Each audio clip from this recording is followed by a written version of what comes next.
రూపాయలు ఇస్తామంటారు. స్టాక్ మార్కెట్లో పెట్టుబడి పెడితే అధిక లాభాలొస్తాయంటూ నమ్మిస్తారు. అద్వికా ట్రేడింగ్ పేరుతో వసూలు చేసిన డబ్బుతో నిందితుడు ఆదిత్య జల్సాలు చేసుకున్నట్లుగా విచారణలో తేలింది.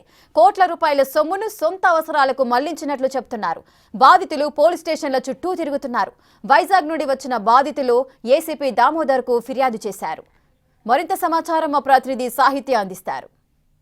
ట్రేడింగ్ బాధితులు ఒక్కొక్కరిగా బయటకు వస్తున్న పరిస్థితి అయితే ఉంది. ప్రస్తుతం విజయవాడ సెంట్రల్ ఏసీపీ ఆఫీస్ వద్దకైతే కనుక ఒక్కొక్కరిగా బాధితులు వచ్చి తమ ఏదైతే డబ్బులు ఇన్వెస్ట్ చేశారో ఆ ఇన్వెస్ట్ చేసిన డబ్బులన్నింటినీ కూడా వెనక్కి ఇచ్చేయాలి అంటూ కూడా వాళ్ళకి న్యాయం జరగాలంటూ కూడా ఏసీపీ దామోదర్ని కూడా కలిసిన పరిస్థితి అయితే కనపడుతుంది. ప్రస్తుతం మనం ఏదైతే సెంట్రల్ ఏసీపీ ఆఫీస్ వద్ద అయితే ఉన్నాము, సెంట్రల్ ఏసీపీ ఆఫీస్ దగ్గరికి వచ్చి అనేక మంది బాధితులు ఇప్పటికే 394 కోట్ల రూపాయల వరకు కూడా అద్వికా ట్రేడింగ్ తరపున ఇటు కిరణ్ కానీ ఆదిత్య కానీ ఇంకో కాజేసినట్టుగా కూడా మనకు సమాచారం అంతా ఉంది. దానికి సంబంధించి కూడా అనేక మంది బాధితులు, దాదాపుగా 1200 మంది బాధితులు బయటకు వచ్చి దీని గురించి చెప్పడం కానీ, దీని గురించి కంప్లైంట్ చేయడం కానీ, తమకు రావాల్సిన డబ్బులు ఏవైతే ఉన్నాయో ఆ డబ్బులన్నింటినీ కూడా మాకు ఇప్పించండి అంటూ కూడా పోలీసుల్ని అడుగుతున్న పరిస్థితి కనపడుతూ ఉంది. అయితే ఇప్పటికే ఈ బాధితుల్ని కూడా కలిసి దామోదర్ మాట్లాడిన పరిస్థితి అయితే ఉంది. అయితే ఎవరెవరికైతే ఎంతెంత వసూలు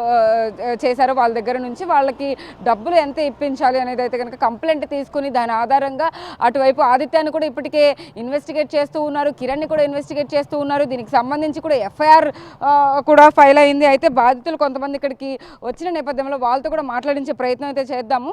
అయితే ప్రస్తుతం దీనికి సంబంధించి కూడా ఆదిత్య ట్రేడింగ్కి సంబంధించి రోజుకొక అప్డేట్ అయితే కనుక పోలీసులు ఇస్తున్న పరిస్థితి కనపడుతుంది. కాబట్టి అయితే ఇటువైపు విజయవాడలోనే బాధితులు కాదు, వైజాగ్ నుండి కూడా కొంతమంది బాధితులు వచ్చిన పరిస్థితి అయితే ఉంది. అయితే ఇక్కడ మనం చూడొచ్చు, వైజాగ్ నుండి వచ్చి కంప్లైంట్ ఆల్రెడీ ఇచ్చున్నారు. వాళ్ళు ఎంత ఇన్వెస్ట్ చేశారు ఏంటి అని ఆవిడ మాటలోనే అడిగి తెలుసుకుందాం. నమస్తే, ఎక్కడి నుంచి వచ్చారు మీరు? మా బాబు వైజాగ్ నుంచి వచ్చాడండి. ఓకే, అంటే అద్వికా ట్రేడింగ్ దానికి సంబంధించి అందులో ఇన్వెస్ట్ చేసిన డబ్బుల గురించే వచ్చారా మీరు ఇక్కడికి? అవునండి. ఎంత ఇన్వెస్ట్ చేశారు? మా బాబు రీసెంట్గానే 13 lakhs ఇన్వెస్ట్ చేశారు. 13 లక్షలు. అవునండి. ఓకే, కంప్లైంట్ ఇచ్చారండి దీని గురించి? ఇచ్చామండి. ఓకే, ఏమన్నారు?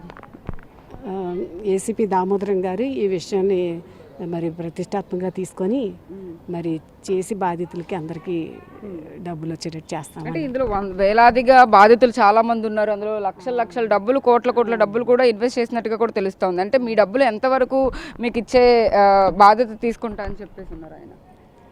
ఎంతవరకే ఉంది అది దాన్ని బట్టి చూసి ఇస్తారు. మీ బాబు ఎలా ఇన్వెస్ట్ చేశారు ఇందులో? అంటే డబ్బులు ఎవరి ద్వారా, ఏజెంట్ ద్వారా వచ్చారా?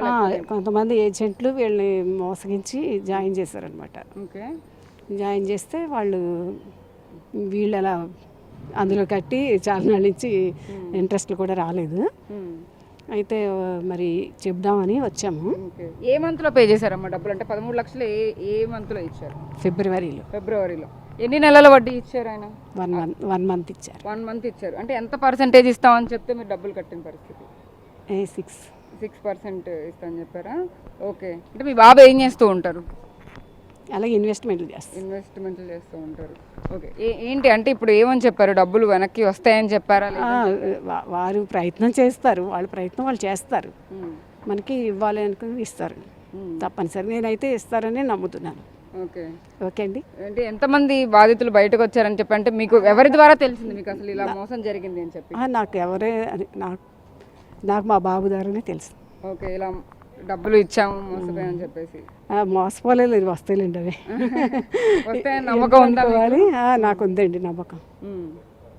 ఓకే, చూస్తున్నాం కదా, అంటే బాధితులు డబ్బులు కోల్పోయినప్పటికీ కూడా కంప్లైంట్ ఇచ్చున్నాం కాబట్టి ఖచ్చితంగా ఇన్వెస్టిగేషన్లో తేలిన తర్వాత వాళ్ళకి రావాల్సినటువంటి డబ్బులను అయితే కనుక ఖచ్చితంగా పోలీసులు వాళ్ళకి అప్పచెప్తారు అనే నమ్మకంతోనే బాధితులు కూడా ఇంకా విజయవాడ పోలీస్ స్టేషన్ల చుట్టూ కూడా తిరుగుతున్నారు. వాళ్ళు వైజాగ్ నుంచి వచ్చినట్టుగా కూడా ఆ బాధితురాలు మనతో చెప్తా ఉంది.